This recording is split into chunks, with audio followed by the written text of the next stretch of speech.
Hello mga kababoy! Ito is late upload ko na dahil nabenta ko na yung mga palangga ko na yan. Bali, 3 months and 3 weeks na sila ng time na yan. Ngayon lang ako naka-time mag-upload, mag-edit dahil busy tayo sa work at nagkasakit din ako na kaya iba yung boses ko. Pagpasensyaan nyo na. So, ayan. Binisita namin sila ngayon dahil nga magbebenta na sa susunod na mga 1 week, yeah, para 4 months. So, ayan, madumi pa dyan sa paligid at hindi pa kami tapos dahil bago pa lang namin to nabili yung area na to at nag-construct pa yung mga ano namin. So, ayan, kakaligo lang at kain dahil sobrang init.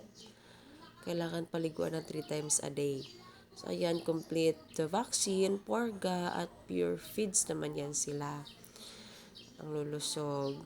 Tapos, itong mga to naman, yung maliliit is 1.5 month from walay sa kanilang mommy.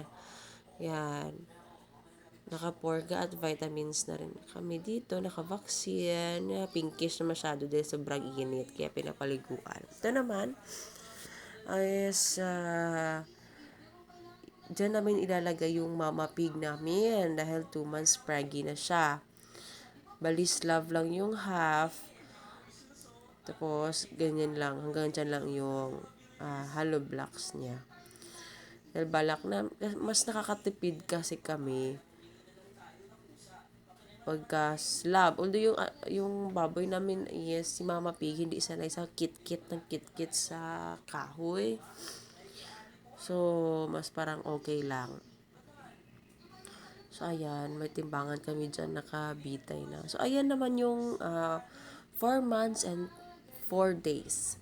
Pinakamababang tibang is 96.28. Ang pinakamabigat naman is 110 sarado. So, yan. Bye mga palangga. So, yan lang muna for today's video. Goodbye mga kababoy. Thank you.